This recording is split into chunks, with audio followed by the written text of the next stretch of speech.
هذا الشكل هذا كان كاخبار مع كافه الجماهير الشعبيه على قبل المعتقل السياسي ربيع همازن اللي كان كيناضل مع ولاد الشعب المغربي.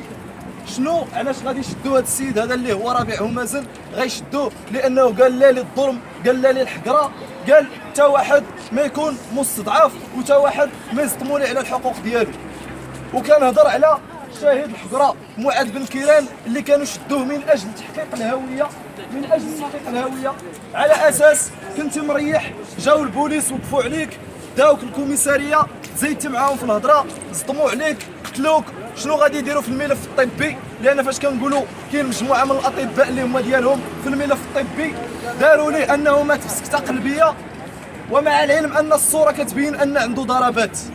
راه ما غاديش نشوف انا نسمع معاذ بن كيران اللي قتلوا البوليس ونقول هذا مات وانا مالي.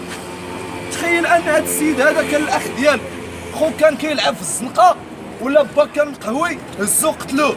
وفاش كتمشي عند الطب اللي كنعتبروا انه راه زعما واحد المساله اللي هي موثوقه اللي كتمشي كتسلم ليه الحياه ديالك، كيكتب في تقرير طبي راه مات بسكته قلبيه. ملي طالب القاضي الهيني، واحد القاضي سميتو الهيني، طالب باستقلاليه القضاء. هذا القاضي الهيني هذا تم عزلوه من المنصب ديالو، كاين حنا جراو عليه. علاش كيطالب لينا باستقلاليه القضاء؟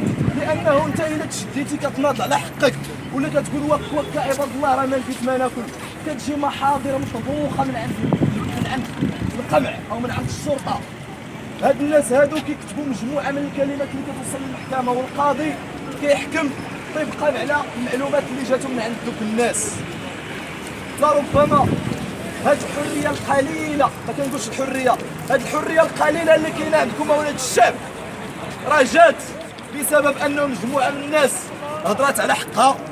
الا كنتو اولاد الشعب كتقراو فابور، راه في 1965 خرجوا مجموعه من الطلبه والطالبات، مجموعه من التلاميذ ومجموعه من اولياء امور التلاميذ، فاش كان الحسن الثاني باغي يحول التعليم بالفلوس، وخرجت في 1965 تقتل فيها ما يزيد عن 1000 شهيد وشهيده.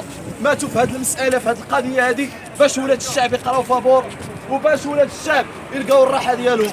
وكتلقى مجموعه من الاشخاص حاليا مازال متاثرين بداك الزمن ديال الديكتاتوريه، هذا الزمن ديال انك تخرج تدوي على حقك، وانه لا مزيد من الخوف ولا مزيد من اننا نسكتوا، لان الساكت عن الحق شيطان اخرس، وينشر شي منكر خاصو يبدلو.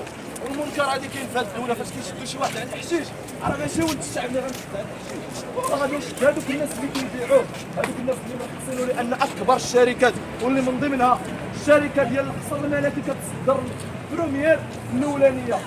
نرجعوا للاخبار.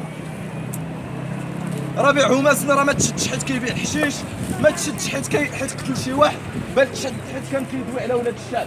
وعادي بحال والو خدمت خدامه، بحال والو خديت شي واحد وغادي يجيو مجموعه من الاشخاص غادي يدويو عليا، وما عمرني ما غادي نشوف الحق ديالي راه مقيوس وراني مضروب وغادي نسكت عليه.